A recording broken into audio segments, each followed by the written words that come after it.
All right. Hello, everybody, and welcome back to the 306 Fantasy Football Podcast.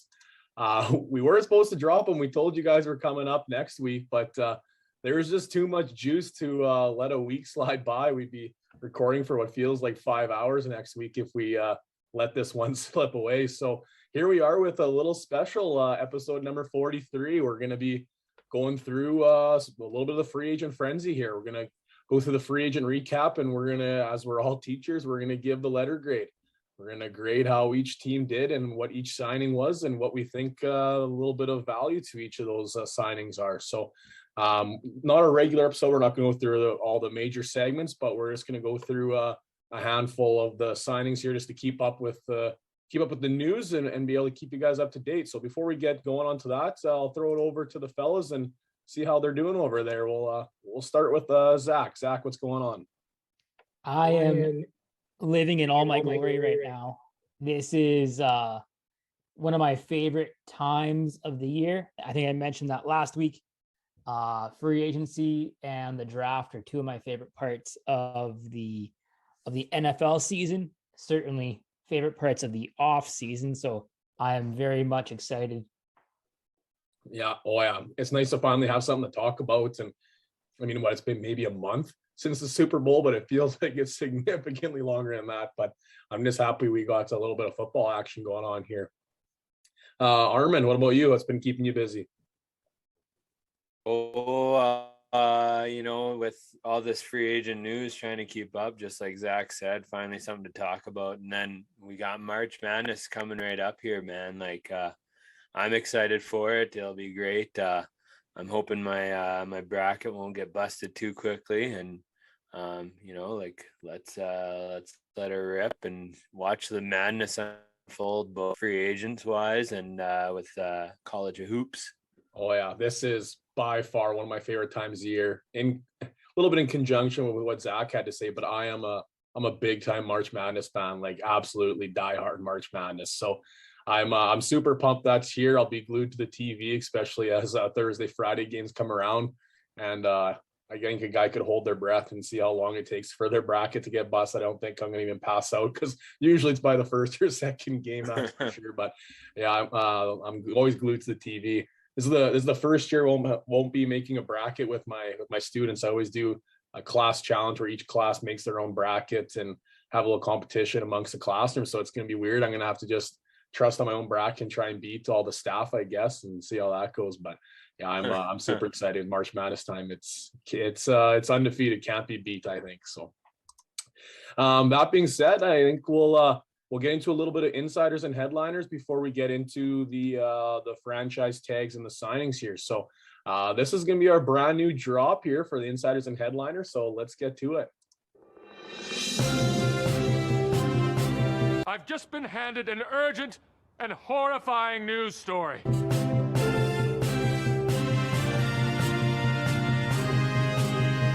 I'm Ron Burgundy. I've been playing around with some new drops, and that I think is one of my favorites. Gotta love a Ron Burgundy, Ron Burgundy drop. So insiders and headliners here. TB12. I mean, is this a shocker? Maybe this early it's a shocker. TB12, he's coming back for season number 23. Zach, I mean, you're a resident Tom Brady fan, enthusiast. Probably got a few posters up in the closet somewhere in the house.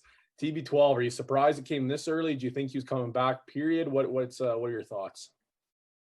The whole thing was just so convoluted. The retirement being leaked early, and then everybody walking it back, and then him retiring, and now like 40 days later, him unretiring.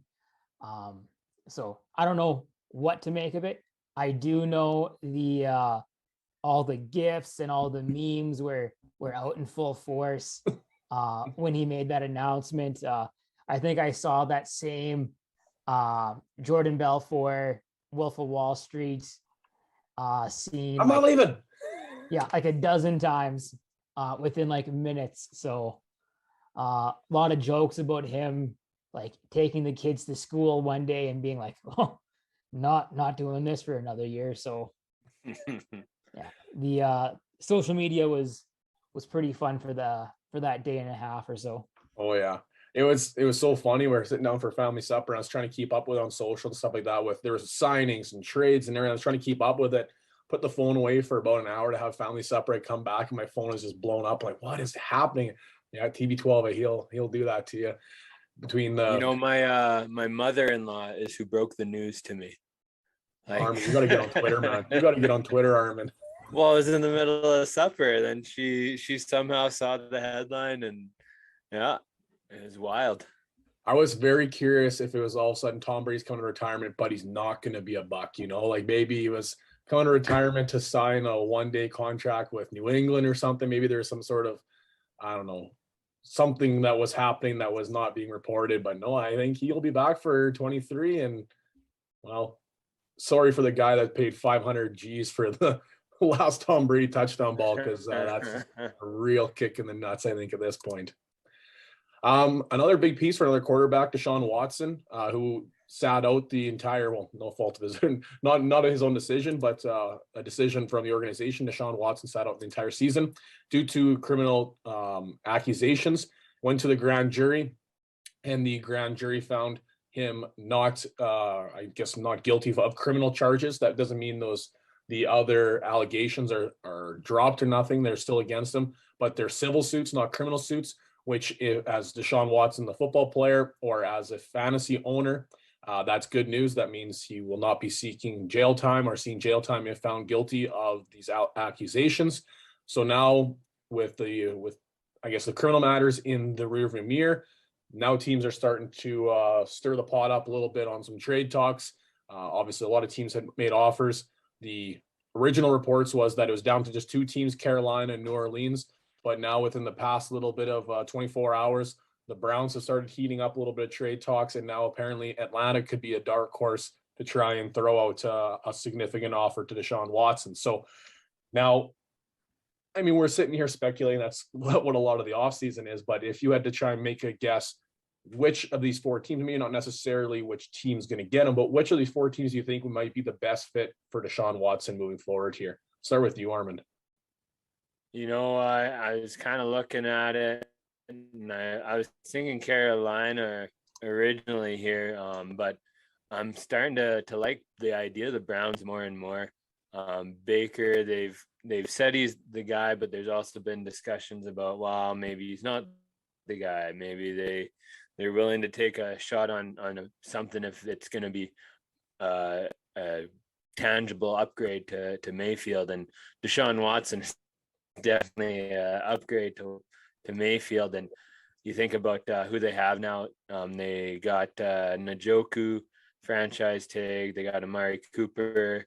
You put in Peoples-Jones there, big bodied receiver that's fairly quick to go with Watson as well. I'm kind of excited for it, actually. If he ends up with the Browns, that could be one hell of an offense. What about you, Zach? Where do you think that perfect landing spot is? You know what? I don't know. I think I really don't know. If the Saints go out and they go and get them, like, they're already so strapped for cash and they're already so hard up against it. You have Watson, but then what else do you have to build around him? Because you're going to have to give up allegedly these 2 or 3 first round picks. So now you don't have the assets to build around him necessarily. Same kind of goes for Carolina. Don't necessarily have a lot of offensive assets. You have DJ Moore, but that's really it. You have CMC, but he's proven over the last couple of years, or he's shown over the last couple of years, to not necessarily be as durable as he was early on in his career. Well, even last year too, when the speculations that were Carolina were in the mix, they thought CMC would be in that offer, right? So even if the all-of-a-sudden does show up in Carolina, there's no guarantee that CMC's not going the other way. Right, and that might go for that is the buzz right now. Oh, sorry. That is the buzz in Carolina that I'm hearing a lot, actually, is CMC as a trade chip for a few different trades that have kind of come across the table for Tua, for Watson, and just a few other minor ones as well. And they're like Not the so Browns. minor CMC. The Browns wouldn't be bad, like Armin mentioned. And then there's Atlanta. Today I've been hearing quite a bit about Atlanta. I've been reading about Atlanta, how he grew up as a Atlanta fan. He was a ball boy for the organization.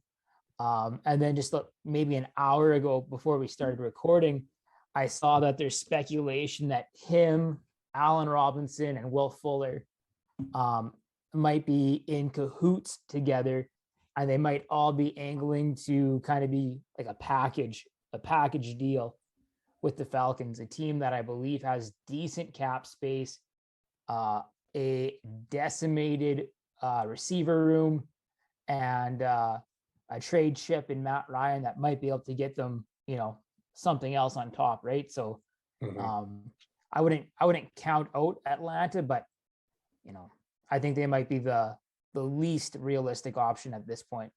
Yeah, if you look at those two original teams, like Carolina and the Saints were the two original. If that's the case, man, DJ Moore and Michael Thomas to the absolute moon if he signs with one of those organizations, because they're two guys that are kind of left for dead. Like DJ Moore has the skill capability to be elite, but it's never had a quarterback to do it. And MT is kind of one of those guys that are coming off the injury and guys kind of forgetting about a little on the tail end. But everybody forgets he had literally a record-breaking year as a wide receiver in 2019 or 2020. I can't remember which year it was, but regardless, now all of a sudden, if he ends up with a high caliber elite quarterback, it could be to the moon for those two with fantasy values. So moving on to one last piece before we get into some of the trades here. Jarvis Landry, who was given permission to seek a trade after a trade we'll mention here shortly, was unable to attain a trade. So coming up to before the start of the new season, the Cleveland Browns did cut him to be able to save $14.8 million against their cap. So now Jarvis Landry is a free agent and has been getting a little bit of buzz around a few teams, especially teams that I think are set to make a good run. So wherever he lands up, I think it could be an interesting situation for Jarvis Landry as I guess a veteran receiver that can maybe push one of those teams over the edge. So that's definitely a name that would be worth looking at. But mentioning the trade, Amari Cooper was traded from Dallas to the Browns for a 5th and 6th rounder. I think this was an interesting one because the reports were that they were just going to cut him. They were going to cut Amari Cooper regardless. So for them to be able to get, I guess, some sort of value back for Amari Cooper, it looks kind of ridiculous to trade a high caliber, high talented receiver for a 5th and 6th rounder. But I guess if you're just going to cut him anyways, it's nice to get something back in return. But I know you mentioned this one a little bit already, Armand.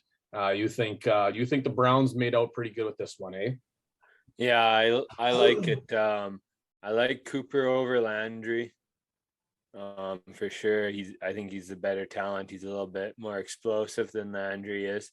Landry's dependable and everything, but he's not a big play, big moment guy, whereas Cooper is more of that impact guy.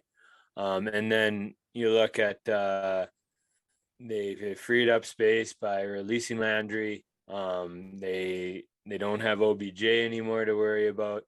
So Mayfield can go out, he can ball to Cooper. He's got I've talked about Donovan Peoples-Jones. He looks primed for a breakout year. I'm going to probably say his name a bunch this offseason, I think, because I like his talent. Early my guy there, hey, Armin? Yeah, already my guy. I like his talent. He's got great measurables. He's looked good. He's a fan favorite in Cleveland as well. And he's looked good when given the opportunity. So it looks like they're putting their faith in him a little bit more. And then don't forget about last year they drafted Anthony Shorts, who's a speedster, little speedster guy. But I kind of like this receiving core better than the receiving core last year. It looks younger, more explosive to me than what OBJ was doing there and what Landry was doing there. Another trade, another quarterback on the move here. We'll talk about the big trade here in a second, but Carson Wentz was traded from the Indianapolis Colts to the Washington Commanders. So the Commanders got their quarterback.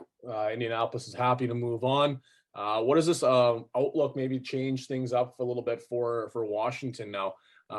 New quarterback in town. What are you thinking there, Zach? Is this the perfect fit for Carson Wentz?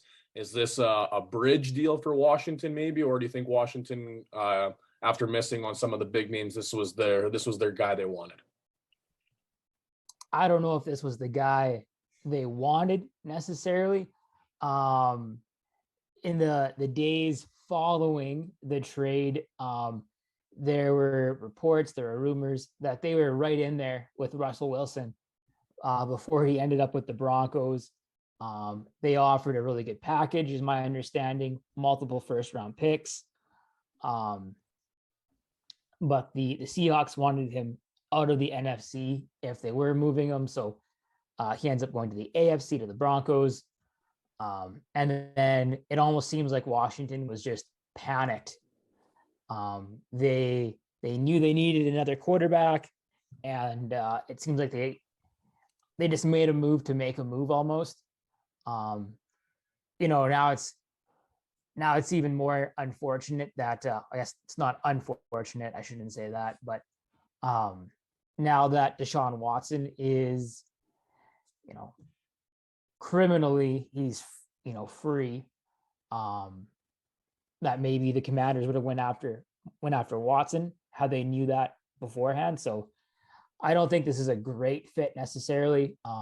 3 teams in 3 years is typically something you see of like a Fitzpatrick. Yeah, like a journeyman quarterback, end of the road running back that's name recognition more than anything, like LaShawn McCoy there at the end. Not something you want to see out of your presumptive starter. I'm curious on what this is going to come with the fantasy value players, like a Terry McLaurin or a Logan Thomas, because it's been quite obvious that he does like targeting a tight end. It happened quite frequently and rather often in Philadelphia. It was becoming a trend in Indianapolis. Now, is it going to continue on in Washington as well with Logan Thomas? A guy like Terry McLaurin, he had a breakout season with Pittman last year in Indianapolis. Is it possible to do the same thing with McLaurin, or is it just, he's just chucking up prayers and athletic guys are going to come down with the football? I don't know what's going to happen here. It's very intriguing. When you get the quarterback change, all of a sudden there's a bit of buzz with some of those assets. When we talk about guys like Terry McLaurin and DJ Moore that have never had a capable quarterback, well, maybe this is the opportunity where somebody's going to get hyper targeted. They may not be quality targets, but hyper targets are still targets nonetheless. So we have some time here, obviously, to speculate on this, whether this is a good fit for McLaurin or a bad fit, or is it kind of a mute point at this position? But I'm very curious on what can happen with some of these players. Yeah, they didn't get a huge upgrade, but it's a small upgrade, and so you can probably count that into McLaurin and Thomas. Small upgrade to their stats, right? I'm just hoping he can do some sort of Michael Pittman magic, something along those lines, because McLaurin's no scrub by any means, but he's just never had a capable quarterback. And looking back at it, we were excited about Fitzpatrick because he's just going to chuck the ball. Now, I guess it depends on what type of offense Washington's going to want to run. But man, I would just love to see it because I'm a big time McLaurin fan. But Zach had hinted at this already. This was the big trade, the blockbuster. It sent social media into an absolute frenzy. Moments after the Broncos seemingly missed out on Aaron Rodgers resigning, they went out and made a huge splash and acquired Russell Wilson from the Seattle Seahawks. So in this trade, Seattle in return received quarterback Drew Lock, tight end Noah Fant, defensive lineman Shelby Harris, 2 first-round picks, 2 second-round picks, as well as a 5th-round pick. A hefty load to send to Seattle, but Denver, we talked about this it would seem like almost every episode. They have the players to make a run. They were 1 quarterback away. So they're taking I guess a combination approach of just stacking up and make a run. You've seen it be successful from the last couple teams to make their runs in the Super Bowl and take the Lombardi Trophy home. But with this trade, obviously we could probably take a whole episode talking about what this changes for fantasy value to these players. But my question is this enough? Do you think that they win the Super Bowl? Do you think the Broncos win the Super Bowl this year? Because that division is absolutely ridiculous. Yeah, I don't even know if they necessarily make the playoffs. Honestly, like, yeah, like they're a good team. Don't get me wrong, but you're in the same division as the Kansas City Chiefs and as the Chargers. And the Chargers just got two studs on defense to keep pace with these two high flying offenses. So, like, there's no guarantee that you're making the playoffs. Like, it wouldn't be a shock if 3 teams from that division made it out of the AFC, but 2 for sure will. I think the Chargers might be my early favorite pick. They had an absolute heyday in the first little bit of free agency here. Their path to the playoffs will probably be harder than their path to the Super Bowl if they make the playoffs. That's just how strong that division is, right? Sorry, Vegas, you don't stand a chance. We're moving on from you. There's not even talk of Vegas here. Oh, Derek Carr wants out probably. Oh, Derek Carr, you're gonna throw so many picks. It's gonna be awful. Oh man, yeah, that trade was just unbelievable. Like you look at what that's gonna do to Cortland Sutton, Jerry Jeudy, Tim Patrick. Now there's all of a sudden reports that Denver was looking to bring back Melvin Gordon, but now it's maybe unlikely, and the likelihood of that is diminishing. It might be Javonte Williams' season all by himself. This offense is primed up to have a good run. So I think it's going to be the conversation for us to have moving forward is which wide receiver you're going to go all in for, because the draft capital of them are both going to skyrocket. I'm going to imagine Cortland Sutton's probably going to be somewhere around that 5th round. Jerry Jeudy will probably be somewhere around that 6th round, 7th round value. Give or take around, obviously I'm just kind of spitballing here, but we're looking at a really, really similar situation what we had with the Rams last year. Was we knew there was going to be targets, there was going to be value for the wide receivers. Well, which wide receiver did you want to go in on? And some people that guess right, you guess right in a big way, and there are some guys that guessed wrong, and unfortunately Robert Woods had a subpar season and then followed up with an injury. But I think that's going to be the conversation that's going to come from this is which wide receiver are you going to want to go all in on? And I guess at this point right now, just off the top of your head, Armin, who are you taking? Honestly, my 2 cents on this is we know Wilson can take 2 valuable fantasy wide receivers. So to me, it's more who's the odd man out. I'm saying odd man out is Sutton. And then Zach, who's the eggs in your basket? Relatively similar draft capital, we'll say. I would probably go with, I might go with Tim Patrick off the radar there. Tim Patrick. And he'd have the least, like he'd have the lowest draft capital. Probably sneak him somewhere in the 8th, 9th round. That'd be Zach. That'd be a nice hit. It's a Deebo Samuel type hit there in the 9th round. Yeah, I'm gonna go with. It's tough to say. I like Cortland Sutton because he's a bigger body receiver, but Jerry Jeudy just fits that profile of just an absolute target monster. Looking at what Russell Wilson has been able to provide in the past. I just think that Jerry Jeudy kind of fits that mold a little bit more, but it's tough to say. I have shares in both, so I am okay with either or at this point. It was a roller coaster as owner of Denver wide receivers because it's like, oh no, you didn't get Rodgers. I should have traded them ahead of time on the hype, and then all of a sudden it's like, oh yeah, now they got Russell Wilson. It's like, oh yeah, we're back on top of the mountain here. Hopefully we can carry this into to the promised land. But franchise tags, we'll go through these, and then we're gonna start giving out some. Then we're going to start giving out some grade values for some of the signings for our relatively short and sweet episode. Devontae Adams has been franchise tagged by the Green Bay Packers after Aaron Rodgers re-signed. He's now reported by saying he will refuse to play on the tag, that he needs to be signed to a long-term deal before the season starts. We'll see what ends up happening there. It's definitely something we're going to have to follow along. Chris Godwin was tagged by the Tampa Bay Buccaneers for the 2nd year in a row. Mike Gesicki was tagged by Miami and has now signed his franchise tag. I think it's 11.8 million was what the tag ended up being. David Njoku was tagged by the Cleveland Browns and Dalton Schultz was tagged by Dallas. Now we have 3 tight ends that were tagged. They carry one of the lowest, shy of, I think it's the kickers and running backs. I think the running backs and the tight ends carry a very similar franchise tag, but three tight ends being tagged here. Any of these really surprise you, I guess, or I guess a lot of these were kind of speculated to begin with when we talked about our matchmaker episode. But what do you guys think the takeaway from these franchise tags are? I was a Pray to little bit God surprised. Go ahead, Armand. I was going to say, pray to God that Green Bay does sign Adams to a contract extension or long-term deal here, because if he doesn't play, that's a huge hit to Green Bay. Well, it's going to have to be a greasy little deal like they signed with Rodgers, I think. But Zach, you figured you were a little surprised there? Yeah, I was surprised by Gesicki and Njoku. Both of those tight ends, I don't think they're, top of the market type of players. I think they're both good players, but I think it was just an instance of, Miami had a lot of money.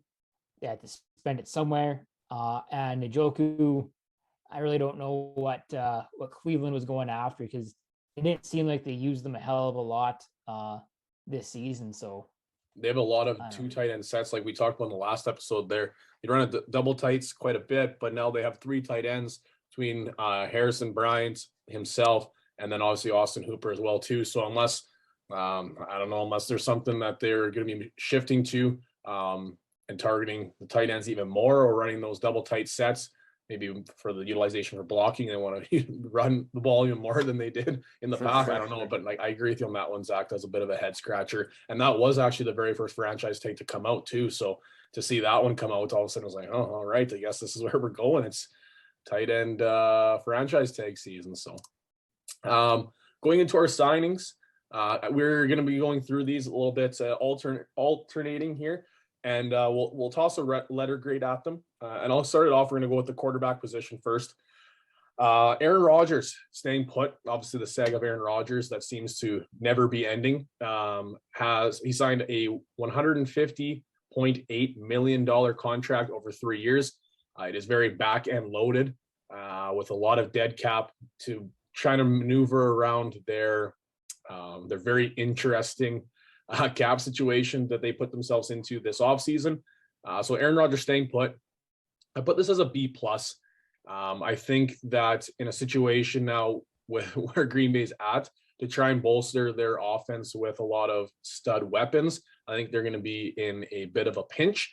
So as a fantasy owner, I think you're going to really have Davante Adams, and after that, you're going to be trying sifting through some gold, I think, to try and find maybe that secondary weapon.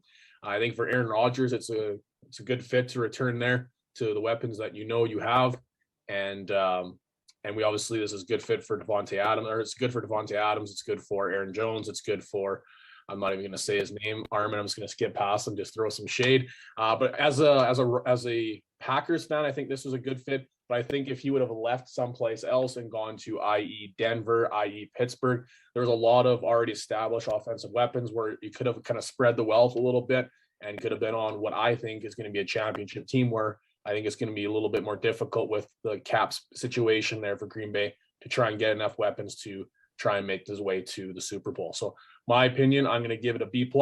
It's not terrible, but there's still going to be a lot of meat on the bone there for Aaron Rodgers and Davante Adams, as we've seen in the past. So B+ it is. The next one, we got Kirk Cousins signs a 1-year extension of $35 million. What letter grade are we giving this one? I'm giving it a B.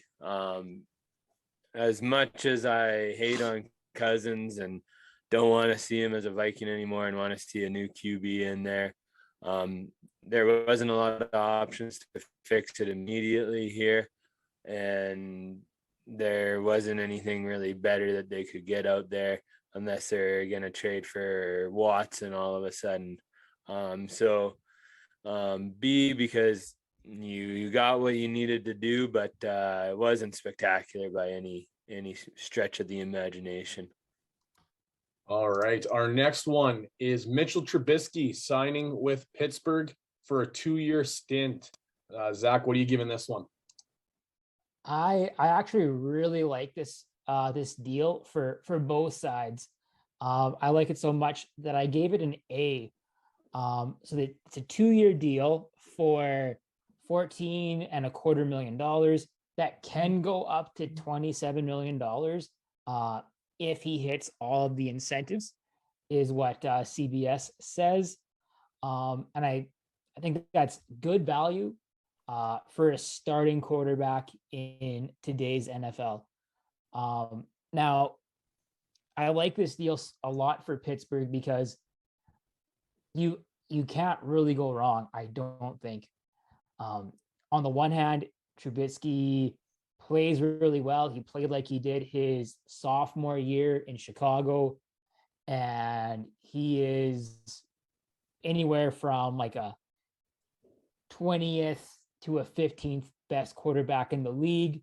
And I think that's kind of what you expect out of Trubisky at this point in his career. On the other hand, if the Steelers fall in love with a quarterback in the draft, in the next month, and they pick him, whether it be like a Howell or a Pickett or maybe a Willis, and they're not ready to go from day one, you have Trubisky to start for a few weeks until that rookie is ready. Worst thing that could happen for Pittsburgh is they don't draft a young guy and Trubisky sucks. What does that net you? That nets you an early pick next year in a QB class that is supposedly considerably stronger than this year's class. I think this was a really good deal for the team, and this was probably one of the few spots that would give Trubisky a legit start, or a legit shot at starting. So I like it a lot for both sides. Yeah, the reason it deserves an A is because it gave me a tick in the right column in the matchmaker there too. So thanks, Trubisky, for hooking the boys up on that one. I listened to a few podcasts after, and they're like, "Oh, I never even saw this one coming. I think this was a surprise. Everybody had him locked to the Giants." It's like, yeah, listen to our podcast. Suck it. I was right on that one. I don't think I was right on any other one so far, but I got to take the victory lap on that one. And it's it's like you said, Zach. It's a win-win. There's no way you lose. As fantasy analysts, we hope that they hit in a big way, and all of a sudden, guys like Claypool, Johnson, and Najee can carry the load and continue, and Pittsburgh's happy. But even worst case, you get an early round pick. It doesn't get much better than that. The next one, we have Tyrod Taylor. This one just happened just not long ago. Signs with the New York Giants for $11 million, $8.5 million guaranteed over the next 2 years. I give this one an A-. Tyrod Taylor has been bounced around from place to place, but this is a situation where you're getting paid pretty decent money, $11 million, and I think it's upwards to $17 million, I think is what ended up being off after incentives. And he's going to compete for a starting job. The Giants are already gone out and said that they're not happy with Jones's production. They were linked to Trubisky, like we just had mentioned, and now Tyrod Taylor is getting a spot where he can compete to be the starting quarterback.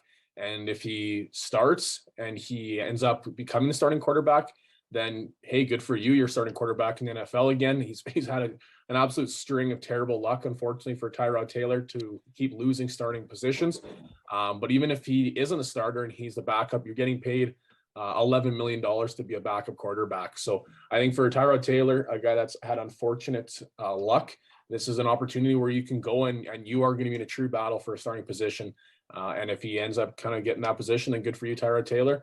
What that means for fantasy perspective, we'll see. Tyrod has been able to produce for fantasy owners as a late round quarterback with his legs, but it's very seldom that we've seen him be able to support a cast around him, i.e. guys like Golladay or Slayton or those types of wide receivers. So we'll see what happens there for fantasy perspective.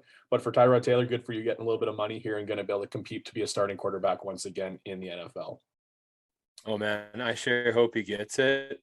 But if he does end up the starter in New York, as fantasy owners, everyone needs to invest in whoever gets drafted as the QB next by the Giants, because the track record is 100% so far for Taylor replacement. So That's just good. That's just good work right there. That's good analytical work.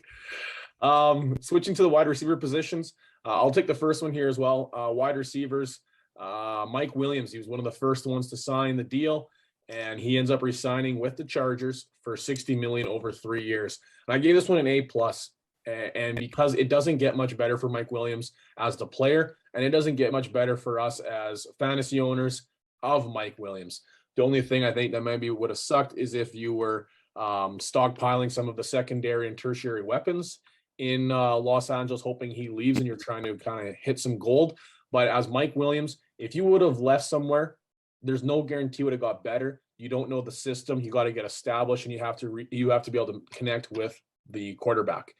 Now, there was rumors that he was going to franchise tag, so he wouldn't have got the deal he did. But $60 million over 3 years after this big year he had, good for you. You got the bag. You got paid good money. Mike Williams is happy, and you are also a key contributor to one of the best offenses in the NFL, connected to one of the strongest young quarterbacks the NFL has to produce. So it doesn't get much better. You got paid a lot of money. You're connected to a good offense, and us as fantasy owners, we know what we're getting, and that's Mike Williams connected to a strong offense. So it doesn't get much better than that. I'm giving that one an A plus. Ooh. Maybe I grade easy. Who knows? Maybe you're gonna test that one or not. I don't know. The next one here we have is Michael Gallup, and Michael Gallup coming off of his injury, but he still received a nice little payday from the Dallas Cowboys to re-sign for $62.5 million over a 5-year deal. Now, what are we giving this one here, Armand? We're giving it an A. After trading away Amari Cooper there.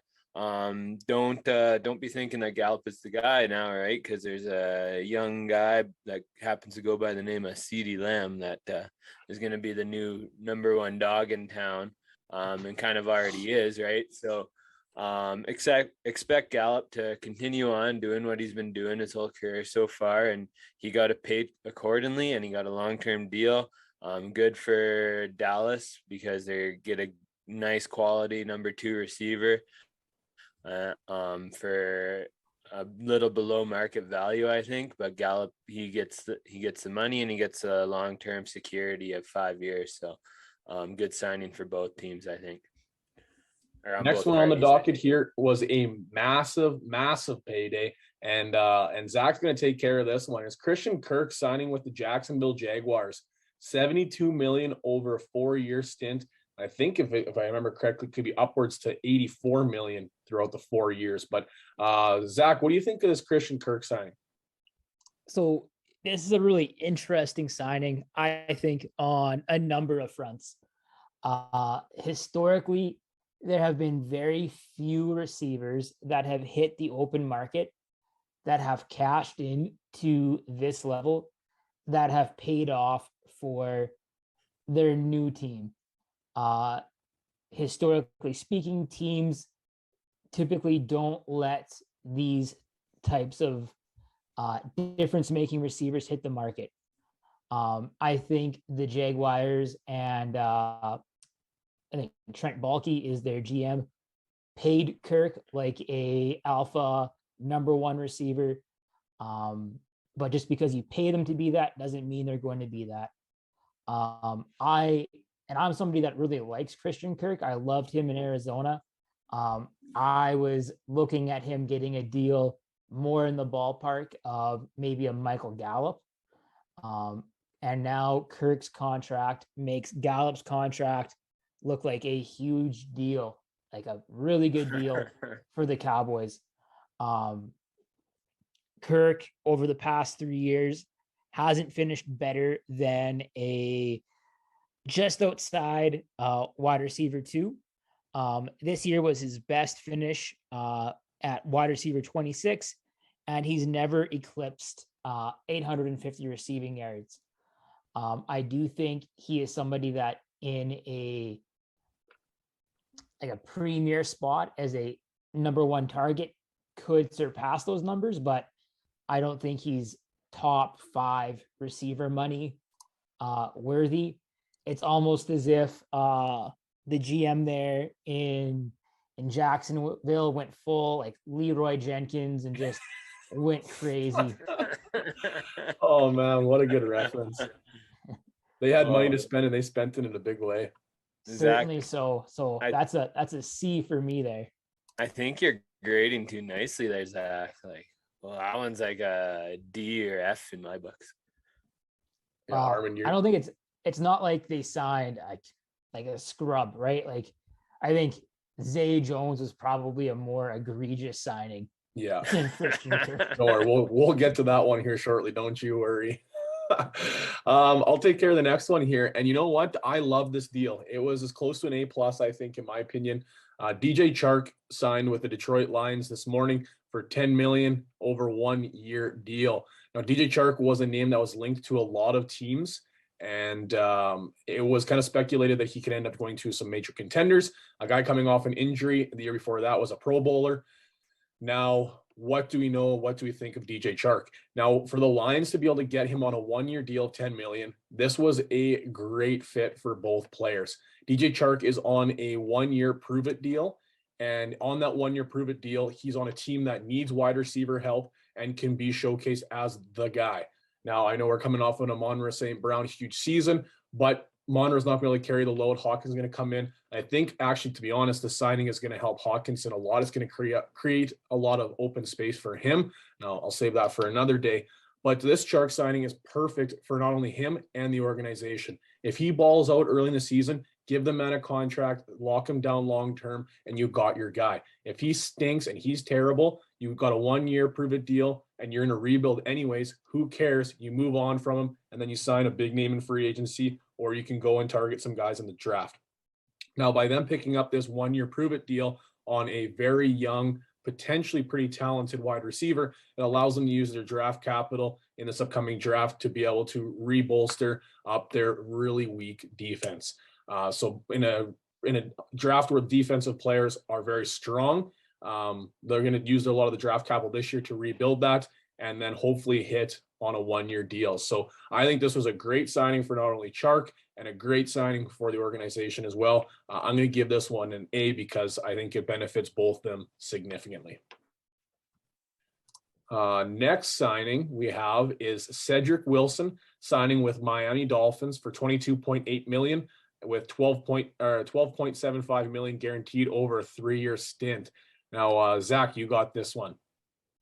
I like this one a lot for for both the player and the team. Cedric Wilson gets a nice raise after sitting in the waiting in Dallas. And for Miami, they get themselves a receiver that was like top 10 in the league as far as the receiving yards per target. He averaged 9.9 receiving yards per target this year. And to me, that means he was quite efficient when he was targeted. And the way this contract is structured, I think in a year's time, we might be looking back and saying this might have been one of the best value signings in the entire free agency period this year. This might be something along the lines of like a Kendrick Bourne signing where last year it wasn't a premier signing, something that really moved the needle, but a year later it's a really economical deal for the team, and Wilson put up career numbers just like Bourne put up career numbers. Yeah, I agree with you. I agree big time there. That was one. Some people are like, "Oh, this is a bad deal. Why would you want to go to Miami? There's lots of wide receivers." I think this was a great fit for them, and I think it opens up some doors for Dallas. So I think as fantasy owners of Miami players and Dallas, or I guess Cedric Wilson and Dallas players, I think this was a good deal for fantasy owners. I got the next one here. Braxton Berrios re-signing and staying with the Jets. I had expected that maybe he would depart, and that was what we talked about in the matchmaker. But he ends up staying put for $12 million, 7 of it guaranteed over 2 years. And I'll give this one a B. I think Braxton Berrios is a sneaky player. He helps the organization and he helps the offense. As I talked about, as a gadgetry player, kick returner, and as he was a focal point to that offense when players were injured. So he got paid $12 million over 2 years. I think good for him to make some money here. And he's also a player that I have on my radar as a late round kind of a dart throw type player, just because he's involved in the offense so much, especially in those specialty leagues where kick return and punt returners get points, because he does get touches in the backfield. He gets those jets, he gets those quick touches, and he was also spotted in the red zone quite a bit. I did a little bit of analytical work on amount of players that got touches per snaps, and he was ranked one of the higher players this offseason, or this past season. That part of that being because of the injuries I mentioned, but for him to be that high in the statistical analysis isn't just a fluke either. It's partially to do with because he's a gadget player and the ball's in his hands quite often. So as a late round dart throw type guy, I am happy about that. I think it's a B, maybe closer to a C, just because it doesn't have a huge fantasy implication, but I think it's important for the organization. So Braxton Berrios staying put with the Jets. The next one, Zach, you got this one as well, and Armin finishes out the wide receivers with the last two. We have Isaiah McKenzie resigning with Buffalo for a 2-year stint of $8 million. What do you think of this one there, Zach? I like the potential that it offers for the team. As it is right now, I don't expect Sanders or Beasley to be back in Buffalo, and that leaves that receiving room, fairly empty, with the likes of Stephon Diggs, Gabe Davis, and Jake Kumaro returning. In his limited snaps last season, McKenzie showed that he could certainly break a game open, like he did against the Patriots on Boxing Day, I want to say. Yep. So given the opportunity, an increased workload, I'm not saying he's going to be putting up those types of numbers every week, but he could be in a similar role to somebody that you just mentioned, like a Braxton Berrios, where you're getting snaps out of the backfield. Maybe you're getting a few screens, you're getting some jets. I think when he has the ball in his hands, that's the best way for him to impact the game. He's not somebody that's going to impact the game downfield, but getting the ball into his hands quickly and making plays that way is how he's going to potentially impact the team. And even if they go out and they acquire somebody, whether it's in free agency or in the draft, 2 years, $8 million, that's a really good price to pay for an explosive backup. Armin, Zay Jones, we hinted at this one already a little bit. Zay Jones is also another addition for the Jacksonville Jaguars. 3-year, $24 million. Zay Jones, the man that everybody kind of forgot about until he jumped on the scene a little bit with Vegas late in the season. What do you think of this deal there, Armand? I actually like it better than the Kirk deal, because I don't think he was as grotesquely overpaid as Kirk. But you look at who all Jacksonville's signing here, they're just, it seems, throwing poop against the wall and hoping something sticks here with how many receivers they've signed, or receiving players they've signed. But Zay Jones, he doesn't move the needle a whole bunch. He's probably getting overpaid. Like, he should probably be getting a little less than that, but at least it's not a massive cap hit where you're really handcuffing yourself down the future with it. So, if it ends up working out and Zay Jones ends up being a great number 2 guy in Jacksonville, or explodes in Jacksonville, awesome. And he continues on with what he was doing at the end of the season last year. But if he ends up being Zay Jones from the beginning of the season or the last few years, at least they didn't invest too much in him. Spending money like nobody's business. Still invested too much. And you spend it on those types of people. My goodness.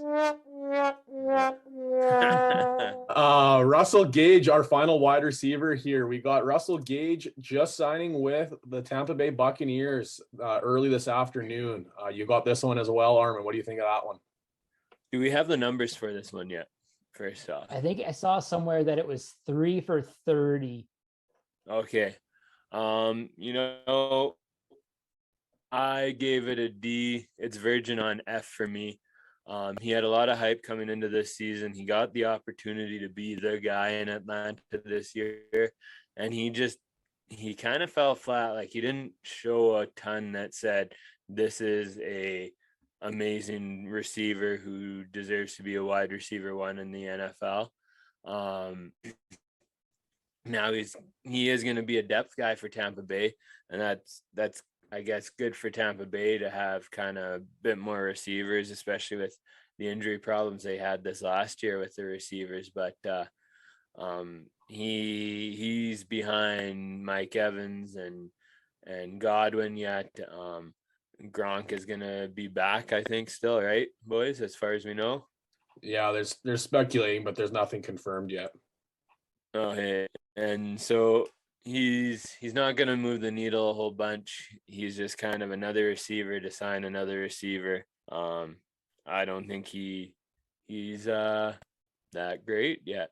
I think he's gonna have a ton of early season potential, especially if Godwin doesn't get back in time, and he's gonna miss some time. I know with obviously tearing your ACL in December, his timeline is a little bit different. So he might be one of those guys, especially in a redraft league. There's the values with redraft a lot more than dynasty, maybe, because if he might have that week 1 through 6 huge production, and then you can dish him out for a guy like an underproducing maybe DJ Moore or somebody that has some more long-term value in redraft, because he's going to get some touches if he's the number 2 guy next to Evans in a Tom Brady offense. So he's going to have some early season value, but that value is going to probably dwindle pretty quick as the season progresses. I actually like this deal. Looking at the stats for Antonio Brown, and obviously it's not apples to apples here, but in 7 games this year, Brown had 62 targets for 42 receptions, and in 8 games last year, Brown had 62 receptions for 62 targets for 45 receptions. That is an offense where there is meat on the bone, I think, for that number 3 receiver. I think it'll just be a matter of Gage getting chemistry, getting that trust from Brady. And like you said, Jordan, it'll be even more important to start the year when Godwin is on IR and then working his way back into game shape. Running backs. We didn't have the big names go. We had a couple of them right off the hop, and there's still some big names still out there that are floating around. But the first one we had was Chase Edmonds, and then James Conner followed right after. I'll take care of the Chase Edmonds one first. And he ends up signing a deal with the Miami Dolphins, a 2-year deal worth $12.6 million and $6.1 million guaranteed. This was a pretty cost-efficient sign, I think, for Miami. But it was a bit of a head scratcher when they have a very comparable back in Myles Gaskins in consideration to Chase Edmonds. I see them as very similar profile type backs. Miami was a team that I thought was going to go out and get a real bruiser, a thumper, or a goal line type guy, i.e. James Conner type back. So for Miami to go after Chase Edmonds was a bit of a head scratcher. So I give it a C+, because now you're sitting there as a fantasy owner and you're saying, well, what the heck do I do here? Chase Edmonds is probably going to still get that third down work that he got in the past with the Arizona Cardinals. But now you're sitting there with, well, does he get the goal line work? Probably not. Is he going to get the first and second down work? We really don't know. So you're still sitting there with a dilemma that is probably going to be a shared backfield, and they still might address their goal line situations with another back. So we're sitting here not knowing exactly what we have with Chase Edmonds. So I think it does have potential, but I don't know if it's exactly the premier landing spot we are all hoping for. So I'll give this one a C+. Now, I mentioned this already, James Conner. As soon as Edmonds signed, Conner signed relatively bang right after. But Conner re-signs with Arizona for $25.5 million. 13.5 million of that is guaranteed over a 3-year stint. And Armand, you're taking care of this one. All right. James Conner, I like this a lot, actually. He looked really good in Arizona. He was back to James Conner in Pittsburgh a few years ago here. I gave it an A+. He's got 13.5 mil guaranteed over 3 years, 25.5 mil. That's not a huge yearly cap hit for a guy who has shown that he's a really reliable running back when he's fully healthy and can do it all. And If he produces at his best, his ceiling is really high, and he could have a Pro Bowl like season with Arizona this year. And I'm looking forward to it. I think I'm going to try and shop for him on Dynasty if I can get him. Going back to back here, Armin, you got another one, J.D. McKissick. This one happened as well this afternoon in Buffalo, or he signs with Buffalo, leaving Washington. $7 million deal over a 2-year stint. What do you think of that one? Yeah, I think this one is a B in but they didn't get the worst player, but they didn't get the best player. J.D. McKissick might be the best back in Buffalo now, though. It's the sad truth about it. But at least he's a guy that is really good in the passing downs and can move around when the proverbial shit hits the fan. So he'll be a good fit with Allen, I think, and it's a good deal. But he's not going to be like a Pro Bowl or something this year just because he's with Buffalo. But he'll get the job done, and he might be the best back in Buffalo unless they get someone in the draft or find another guy in free agency or trade. I think the best part of that deal was him leaving Washington. I think this makes things a little bit more interesting for Gibson, whether they maybe pick somebody else up in free agency or they draft somebody, or it's just Gibson's backfield. I think maybe they'll pick up an old veteran to be able to maybe help carry the load. Who knows? But it makes things a little bit more interesting for Washington, maybe in those Gibson troopers. You know, we had a very tough year this last little bit. Gibson losing a lot of touches to McKissick, and then obviously dealing with his own injuries as well. Kind of maybe left Gibson owners a little bit frustrated, I would say. But now with the speculation between now and the draft, I think that's the guy that's got the most to lose going into the draft, because right now it's his backfield and he's there to carry the load. So we'll see what ends up happening. I think that's the best part of that whole McKissick situation right there. Yeah, that might be. Zach, if you ever want to move Gibby there, I'll take him off your hands. Same team you're blowing it up in. Last running back here, and you got this one, Zach. We have James White resigning with New England on a $5 million deal over 2 years. Helping out your Pats there. What do you think of that one? This one falls underneath the category of you love to see it. James White is somebody that as a Pats fan, I have loved to cheer for. He's somebody that over the past couple of years has had like terrible luck. I believe his father passed away 2 years ago in a tragic car accident. This past year, he played in only 2 games before going on IR with a hip injury. So I'm just happy to see him get this opportunity to come back to New England. As far as his play goes, it's been well noted on this podcast that my disdain for Brandon Bolden. So this is an opportunity for the Pats to stop having to play Brandon Bolden so much. James White will go back to his presumptive third down role, his pass catching role. Before the injury in week 3, he had 12 receptions. That's huge for a running back. That's quite a bit for any player. It just goes to show how much New England relies on him for those easy, simple checkdowns. So I think this one won't necessarily move the fantasy needle, but it will warm your heart. So A+ for James White. For all the Pats fans out there. Yeah. I'm going to call this next round of tight ends called speed round, because somehow we ended up going longer than we anticipated. But speed round, we got Zach Ertz resigning in Arizona. The speculation was this was going to make him one of the highest paid tight ends. And man, did they give him a lot of money. I declare bankruptcy! $31.65 million over 3 years, with 17.5 of it guaranteed. Zach Ertz is old and he is broken down. He ended up putting up a lot of numbers later in the year because Arizona loves to showcase that tight end profile. But this is a big amount of money to give to a guy that is on his way out of the NFL, in my opinion.